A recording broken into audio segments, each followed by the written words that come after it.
जय हिंद students, welcome to my channel. This is class. आज की जो वीडियो है जिसमें हम डिस्कस करेंगे the chemical properties of carbon compounds, यानी जो हमने कार्बन कंपाउंड्स अभी पढ़े हैं उनकी हम केमिकल प्रॉपर्टीज के बारे में पढ़ेंगे। देखिए सीबीएसई और आपके एनसीईआरटी बुक में जो मेंशन है उसमें सिर्फ आपको जो है क्लास 10th में 4 केमिकल प्रॉपर्टीज पढ़नी है: combustion, oxidation, addition and the substitution reactions. और भी ज्यादा रिएक्शंस होती हैं जो कि आपके सिलेबस में नहीं है, आप फर्दर स्टडी करेंगे in the higher classes. Okay, तो फर्स्टली हम स्टार्ट करते हैं द कंबशंस के बारे में। देखिए द कंबशंस बेसिकली देखो, combustion means burning of any compound. ठीक है, बर्निंग ऑफ एनीथिंग। हाँ, तो कंबशन का मतलब होता है ऑक्सीजन की प्रेजेंस में किसी भी चीज का जलना। लेकिन हम यहाँ पर कार्बन कंपाउंड्स की बात कर रहे हैं तो हम कार्बन कंपाउंड्स की ही बात कर रहे हैं। ओके स्टूडेंट्स, देखिए अब कोई भी जो चीज है, कोई भी जो कार्बन का कंपाउंड है ना, वो जो है ऑब्वियसली बात है बच्चा, ऑक्सीजन की प्रेजेंस में तो जलेगा, है ना। ऑक्सीजन की हम सप्लाई करेंगे तभी तो उसमें कंबशन होगा, है ना। और मेनली जो है कार्बन के कंपाउंड जब कंबशन होता है तो मेनली क्या करते हैं, एक एग्जांपल लेके चलते हैं। CH4 in the presence of oxygen में कंबशन अगर हम करते हैं ये क्या बनेगा, CO2 गैस, H2O।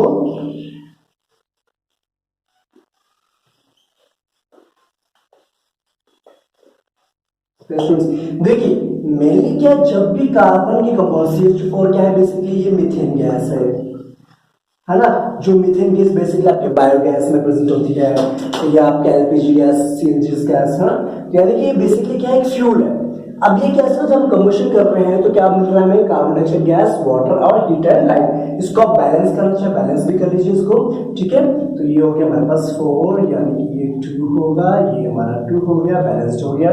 ठीक है बच्चे, तो ये हमारे पास, ठीक है, यानी कोई भी कार्बन का जो कंपाउंड है अगर उसको हम कंबशन करते हैं तो बेसिकली क्या होगा, वो आपका CO2 गैस निकलेगी उसमें से, H2O और हीट एंड लाइट फॉर्मेशन होगा। ठीक है, आपने बच्चे फर्स्ट चैप्टर में पढ़ा होगा कि respiration is an exothermic reaction, है ना, जिसमें क्या होता है, ग्लूकोज जो है ऑक्सीजन के प्रेजेंस में ब्रेक डाउन होता है या उसका कंबशन होता है, ब्रेक डाउन होता है ना। तो उसमें क्या, उसमें भी सेम चीज हो रही थी, CO2 गैस निकल रही थी और वाटर फॉर्मेशन होता था, साथ में हमें एनर्जी मिलती थी। और हीट और लाइट क्या बेसिकली एक एनर्जी की ही फॉर्म है ना बच्चे। ओके, एक एग्जांपल लेके चलते हैं हम इथेनॉल का, C2H5OH। इसका अगर हम कंबशन करेंगे तो इसमें भी क्या होगा, सेम चीज प्रोड्यूस होगी, है ना, CO2 gas, H2O, heat and light और बाकी। ठीक है बच्चे, होगा तो ये चीज, बाकी बैलेंसिंग आपने खुद करनी है, आपको बैलेंसिंग आज की होगी, फर्स्ट चैप्टर में आपने पढ़ा होगा, है ना, तो उसके हिसाब से आप करेंगे। ये बात समझ में आ गई। आपने बच्चे एक चीज और पढ़ी थी कि सैचुरेटेड हाइड्रोकार्बन्स के बारे में पढ़ा था, आपने अनसैचुरेटेड कार्बन कंपाउंड्स के बारे में पढ़ा था, है ना। अगर हम सैचुरेटेड यानी जिसमें हम सिंगल बॉन्ड की बात कर रहे हैं कार्बन कार्बन के बीच में, अगर उन कंपाउंड्स को अगर हम कंबशन करते हैं एयर की प्रेजेंस में, एयर यानी कि आपको जो प्रॉपर अमाउंट में एयर मिल रही है ना, तो क्या होगा, उसमें से ब्लू कलर की फ्लेम निकलेगी। क्या निकलेगी, ब्लू कलर की फ्लेम। जैसे आपने देखो ना बच्चे, आपका LPG जब सिलेंडर आप ऑन करते हैं, है ना, कुकिंग के लिए, तो आप देखो उसमें ब्लू कलर की फ्लेम निकलती है। आपने देखो कैरोसिन ऑयल्स में उसमें ब्लू कलर की फ्लेम्स निकलती हैं, है ना। तो ये जब ब्लू कलर की फ्लेम्स निकलती है बिकॉज उसके अंदर सैचुरेटेड कंपाउंड्स प्रेजेंट है। देखो बच्चे, आपका LPG में क्या होता है, मीथेन होता है, क्या है, सैचुरेटेड कंपाउंड है। क्लियर बात समझ में आ गई। ओके, लेकिन अगर जो है उसे प्रॉपर अमाउंट में एयर नहीं मिल रही है तो क्या होगा, येलो फ्लेम निकलेगी और थोड़ा सूटी फ्लेम्स भी साथ में आएंगी, यानी धुआं धुआं। ओके, क्लियर बात समझ में आ गई। दूसरी बात, अनसैचुरेटेड कंपाउंड्स को बर्न करने के लिए हमें प्रॉपर अमाउंट में ऑक्सीजन की सप्लाई करनी पड़ती है। अगर प्रॉपर अमाउंट में ऑक्सीजन की सप्लाई नहीं करें तो अनसैचुरेटेड कंपाउंड जो है लिमिटेड अमाउंट ऑफ ऑक्सीजन में सूटी फ्लेम देता है, ब्लैक कलर की फ्लेम्स निकलती है उसमें से। ठीक है, बात समझ में आ रही है, क्लियर है। ठीक है, हाँ एक और चीज बच्चे, जैसे आपने देखा होगा कि जितने भी फ्यूल्स आप यूज करते हैं घर में, या आपने देखो बहुत सारे फ्यूल्स आपने देखे हैं, है ना, फ्यूल्स आपने देखे हैं ना बहुत सारे। ठीक है, आप जैसे बहुत सारे कंपाउंड्स आप जो चलाते हैं, देखो जैसे आपने कैरोसिन ऑयल हो गया, LPG गैस होगी, CNG होगी, आपने देखी होगी, है ना, व्हीकल्स वगैरह में यूज होती है आपकी। और कैरोसिन ऑयल्स आप यूज करते हैं, इथेनॉल, अल्कोहल हो गया, और कोयला हो गया, पेट्रोल, डीजल, ये सब क्या है आपके, क्या है, कार्बन कंपाउंड्स हैं। इनके कंबशन में क्या होगा, कार्बन डाइऑक्साइड गैस और वाटर और हीट और लाइट एनर्जी फॉर्मेशन होगी। क्लियर है। है ना। और एक और चीज बच्चे, फॉसिल फ्यूल्स के बारे में आपने पढ़ा हुआ है। फॉसिल फ्यूल्स बेसिकली होते क्या है, जो लिविंग ऑर्गेनिजम्स होते हैं, सब प्लांट्स एनिमल्स वगैरह हो गए, वो जब डेड होने के बाद, है ना, उनके ऊपर मिट्टी की एक लेयर बनती जाती है, मिलियंस ऑफ ईयर्स के बाद उसको डिगिंग करते हैं, उसको निकालते हैं अर्थिंग में से, अर्थ में से, ठीक है। तो बेसिकली वो क्या होते हैं, आपके फ्यूल्स होते हैं, जैसे पेट्रोल डीजल हो गया, कोयला हो गया, ये सब आपके यहाँ से निकलते हैं, वहां से निकलते हैं, ठीक है बच्चे, बात समझ में आ गई। तो ये था बेसिकली क्या था, कंबशन, यानी जितने भी कार्बन कंपाउंड्स को आप बर्न करेंगे तो it leads to the formation of CO2 gas, water and the little light energy. Clear है। नेक्स्ट हम पढ़ते हैं ऑक्सीडेशन रिएक्शंस के। देखिए, जब कार्बन कंपाउंड्स का जब हम ऑक्सीडेशन करते हैं, ठीक है, तो बेसिकली ऑक्सीडेशन का मतलब ये हो गया, वो ऑक्सीडाइज हो जा रहा है, यानी कि उस कंपाउंड के साथ एक ऑक्सीजन अटैच्ड हो जा रहा है ना। तो यहाँ पर हम जो बच्चे यूज कर रहे हैं उसके अंदर में कुछ कंपाउंड्स डाल रहे हैं, जैसे आप इथेनॉल की बात कर रहे हैं, ठीक है। इथेनॉल का स्ट्रक्चर आपको पता है क्या होता है बच्चे, CH3 हो गया, और ये 2 H अटैच्ड है यहाँ पर, और यहाँ पर एक H अटैच्ड है, ठीक है। अगर हम इसका ऑक्सीडेशन कर रहे हैं, क्या कर रहे हैं हम, इथेनॉल का हम ऑक्सीडेशन कर रहे हैं, तो हमें क्या मिल रहा है, इथेनोइक एसिड बन रहा है। तो एक्चुअल में हो क्या रहा है बच्चे, देखो आपको पता है ऑक्सीजन को 2 इलेक्ट्रॉन्स की रिक्वायरमेंट है अपने आउटरमोस्ट शेल को कंप्लीट करने के लिए, ऑक्टेट कंप्लीट करने के लिए, ठीक है। लेकिन वो जो बच्चे 2 इलेक्ट्रॉन्स कहां से लेगा, इस कार्बन से लेगा, है ना, OH के साथ अटैच्ड है। तो क्या करेंगे पहले कि जो हाइड्रोजन है, ये हाइड्रोजन यहां से हट जाएगा, क्या होगा, ये हाइड्रोजन यहां से हो जाएगा रिमूव, तो इसके पास 1 इलेक्ट्रॉन बच जाएगा ना, फिर ये हाइड्रोजन यहां से निकल जाएगा, 1 इलेक्ट्रॉन यहां से हो गया, ठीक है। अब ये क्या होगा, ये जो 2 इलेक्ट्रॉन बचे, ये जो 2 इलेक्ट्रॉन बचे कार्बन के पास, ये क्या करेंगे, ऑक्सीजन के साथ क्या करेंगे, डबल बॉन्ड बना देंगे। बात समझ में आ गई, तो बन गया ना इथेनोइक एसिड। क्लियर बात समझ में। तो ये हो गया बेसिकली ऑक्सीडेशन किसका, इथेनॉल का, और ये हो गया ऑक्सीडेशन रिएक्शन। क्लियर बात है बच्चे, वेरी गुड। और जो बेसिकली ये जो हमने डाला ना बच्चे, अल्कलाइन पोटेशियम परमैंगनेट और हीट कर रहे हैं, या पोटेशियम डाइक्रोमेट डाल रहे हैं और हीट कर रहे हैं, ये बेसिकली ऑक्सीडाइजिंग एजेंट है। ऑक्सीडाइजिंग एजेंट मतलब होता है वो जो किसी एक पार्टिकल कंपाउंड को ऑक्सीडाइज कर रहा है ना। ये क्या कर रहा है बच्चे, ये बेसिकली इथेनॉल को ऑक्सीडाइज करके, ऑक्सीजन अटैच करवा के इथेनोइक एसिड में फॉर्मेशन कर रहा है। तो इनको हम कहते हैं ऑक्सीडाइजिंग एजेंट। ये जो हमारे हैं इनको कहते हैं हम ऑक्सीडाइजिंग एजेंट्स, ओके, ठीक है। तो ऑक्सीडाइजिंग एजेंट कौन से होते हैं, the compounds which oxidize the other compounds, ठीक है। जो दूसरे कंपाउंड्स को ऑक्सीडाइज कर देते हैं वो ऑक्सीडाइजिंग एजेंट्स होते हैं, ठीक है बच्चे। बात समझ में आ गई, ये हो गया हमारा ऑक्सीडेशन रिएक्शन, यानी कि ऑक्सीजन का एडिशन होना, ऑक्सीजन अटैच हो जाना, ठीक है। हाइड्रोजन को रिमूव करके उसकी जगह पे ऑक्सीजन का अटैचमेंट होना है। क्लियर बात बच्चे समझ में आ गई। नेक्स्ट हम पढ़ेंगे एडिशन रिएक्शन।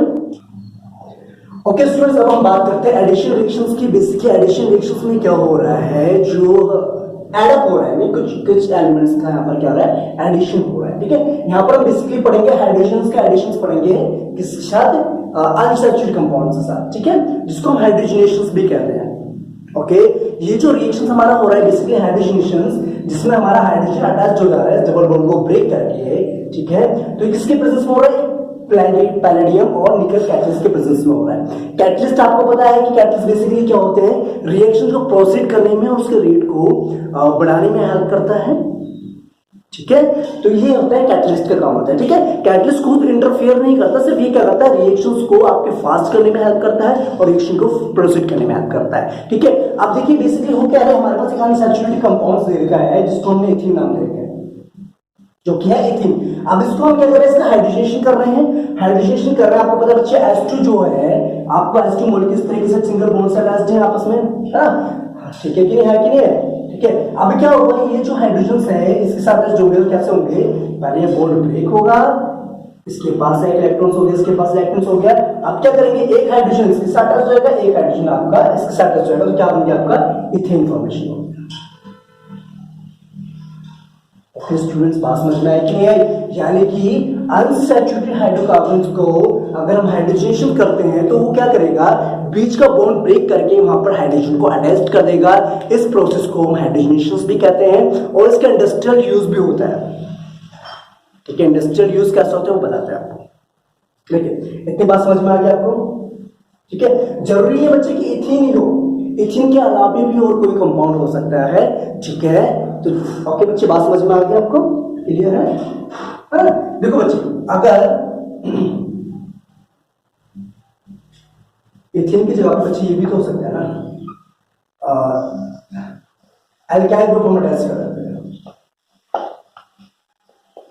ठीक है, आर बच्चे आपको पता है एल्काइल ग्रुप्स होते हैं। एल्काइल ग्रुप्स मतलब कोई सा भी ग्रुप, आपसे CH3 हो गया, CH2 मतलब इथीन वाला कोई सा भी आपको यहाँ पर ग्रुप लग सकता है। तो होगा क्या बेसिकली यहाँ पर,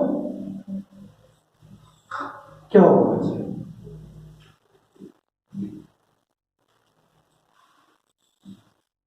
आर एल्काइल ग्रुप हमारा, ठीक है,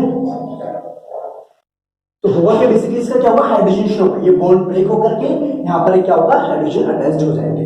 दिस प्रोसेस को हाइड्रोजनेशन, इसका इंडस्ट्रियल यूज भी बहुत ज्यादा है। ठीक है बच्चे, देखो क्या क्लियर बात समझ में आ गई? ओके ओके देखिए बच्चे, आपको पता है अनसैचुरेटेड हाइड्रोकार्बन्स पढ़े हैं आपने और सैचुरेटेड हाइड्रोकार्बन्स पढ़े हुए हैं आपने। ठीक है, और जितने भी आपके वेजिटेबल ऑयल्स होते हैं वो बेसिकली होते हैं अनसैचुरेटेड हाइड्रोकार्बन्स होते हैं। बात समझ में आ रही कि नहीं आ रही? जितने भी आपके वेजिटेबल्स ऑयल्स होते हैं वो क्या होते हैं, अनसैचुरेटेड होते हैं, यानी कि उसमें डबल ट्रिपल बॉन्ड होगा। क्लियर बात समझ में आ गई? और जितने भी आपके एनिमल ऑयल्स होते हैं जैसे घी वगैरह हो गया, वो आपके सैचुरेटेड हाइड्रोकार्बन्स होते हैं। और सैचुरेटेड हाइड्रोकार्बन्स जो है आपके लिए सेहत के लिए ज्यादा यूजफुल नहीं होते हैं। क्लियर बात समझ में आ गई? Very good. अब देखिए बच्चे, जैसे आपने पढ़ा होगा डाल्टा घी आपने सुना होगा, वनस्पति घी जिसे कहते हैं, डाल्टा घी, वनस्पति घी, जो आपके हलवाई वगैरह काफी यूज करते हैं, आपने भी यूज किया होगा पहले, है ना? तो बेसिकली वो है क्या चीज, वो है आपका वनस्पति घी। यानी कि हमने क्या करा है, उसमें जो हमारे पास वेजिटेबल ऑयल था जो कि अनसैचुरेटेड होता है, उसका हमने हाइड्रोजनेशन करके, इंडस्ट्रियल यूज यही है बच्चे, क्या करते हैं, वो वेजिटेबल ऑयल्स को हाइड्रोजनेशन करके वो सैचुरेटेड ऑयल्स यानी वनस्पति घी वगैरह फॉर्मेशंस करते हैं। उस किस प्रोसेस से, हाइड्रोजनेशन के प्रोसेस के थ्रू, या जिसे हम कहते हैं एडिशन रिएक्शंस भी कहते हैं। ठीक है, ओके। अब हम बात करते हैं सब्स्टिट्यूशन रिएक्शंस की।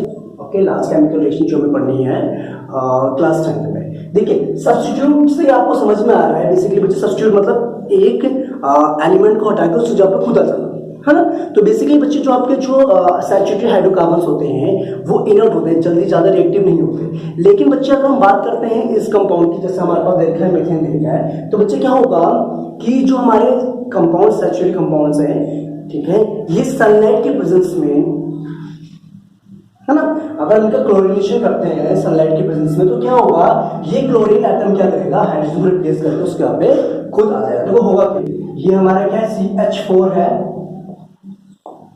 है ना, और ये जो क्लोरीन हमारा है, और ये जो क्लोरीन गैस हमारी है वो क्या सिंगल बॉन्ड से अटैच्ड है। ठीक है बच्चे, तो होगा क्या, यहां से क्या होगा, ये बॉन्ड ब्रेक होगा,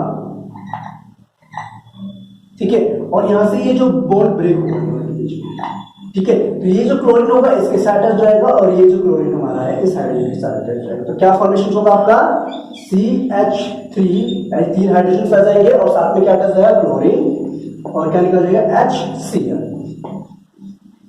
बात समझ में आएगी? यानी कि मीथेन का जब क्लोरीनेशन कर रहे हैं सनलाइट के प्रेजेंस में, तो at least the formation CH3Cl and HCl।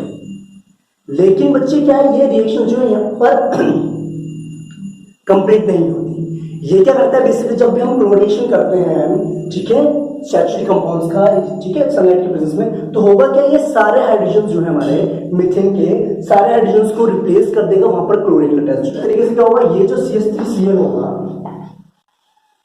फिर फर्दर जो क्लोरीनेशन होगा सनलाइट के प्रेजेंस में, ठीक है, तो क्या होगा यहाँ पर CH2Cl2 हो जाएगा। फिर फर्दर रिएक्शन होगा,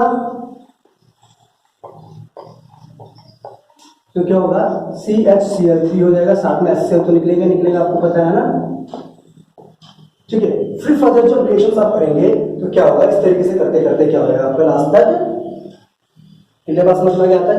ठीक है। अब CH Cl2 हो गया, अब CH Cl2 जब करेंगे तो उसका क्या हो जाएगा आपका, सॉरी CH Cl3 हो जाएगा, क्या होगा CH Cl3 हो गया। अब एक हाइड्रोजन मतलब इसको रिप्लेस करके क्या बन जाएगा आपका लास्ट में CCl4 कार्बन टेट्राक्लोराइड, ठीक है। लास्ट में आपको मिल जाएगा कार्बन टेट्राक्लोराइड क्लोरीनेशन से, है ना। इसका आज हम क्लोरीनेशन करेंगे, ठीक है। तो इसने क्या करा, बेसिकली क्लोरीन ने हाइड्रोजन को सब्स्टिट्यूट करके उसकी जगह पे खुद अटैच हो गया। ओके स्टूडेंट, बात समझ में आ गई। तो ये थे कुछ रिएक्शंस जो हमने 10th क्लास में पढ़े। क्या क्या पढ़ा हमने, ऑक्सीडेशन रिएक्शंस के बारे में पढ़ा हमने, सबसे पहले पढ़ा कंबशंस के बारे में, सेकंड हमने पढ़ा ऑक्सीडेशन रिएक्शंस के बारे में, थर्ड हमने पढ़ा एडिशन रिएक्शंस में हमने हाइड्रोजन रिएक्शन पढ़ा था, ठीक है, जिसमें हमने पढ़ा था भाई अनसैचुरेटेड जो वेजिटेबल्स होते जो हमने वनस्पति घी यानी कि डेल्टास वगैरह में हमने, है ना, उसमें कन्वर्ट कर दिया था, है ना, सैचुरेटेड कंपाउंड्स में कन्वर्ट करते हैं बाय हाइड्रोजनेशन प्रोसेस के। क्लियर। लास्ट हमने पढ़ा सब्स्टिट्यूशन रिएक्शन के बारे में, जिसमें क्या करता है हाइड्रोजन को रिप्लेस करके उसकी जगह पे क्लोरीन अटैच हो जाता है। क्लियर, बात समझ में आ गई बच्ची। ओके, तो नेक्स्ट वीडियो में हम पढ़ेंगे कुछ इंपॉर्टेंट कंपाउंड्स के बारे में, इथेनॉल इथेनोइक एसिड्स के बारे में, उनकी प्रॉपर्टीज के बारे में, उनके रिएक्शंस के बारे में जो कि इंपॉर्टेंट होती हैं। ओके, टिल दैट जय हिंद, thank you and take care.